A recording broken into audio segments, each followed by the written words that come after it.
Bismillahirrahmanirrahim. Siapakah manusia paling istimewa di yaumil qiyamah?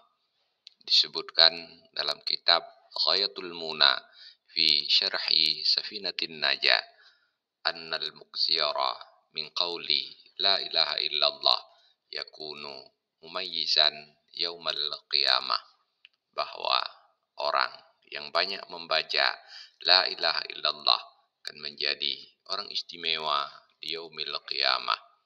Fil hadisi, maka tersebut di dalam sebuah hadis, anna nabiyya sallallahu alaihi wasallam qala, bahwa Rasulullah sallallahu alaihi wasallam bersabda, laisa min abdin yaqulu la ilaha illallah Muhammadur Rasulullah mi'ata marratin illa ba'asahu Allah ta'ala yaumal qiyamati wa wajhuhu wajhul qamari lailatal badri.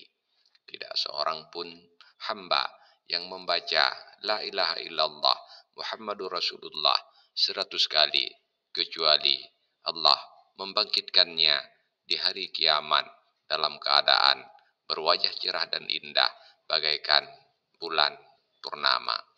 Walam yurfa yauma izin amalun afdalu min amalihi illa man qala misla qawlihi au zada.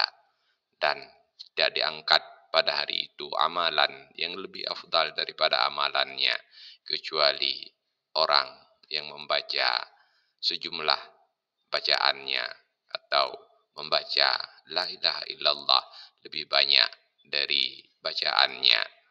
Akhrajahu fil jami' as-saghir. Hadis ini disebutkan dalam kitab al-jami' as-saghir. Wallahu a'lam bishawab. Walhamdulillahi rabbil alamin.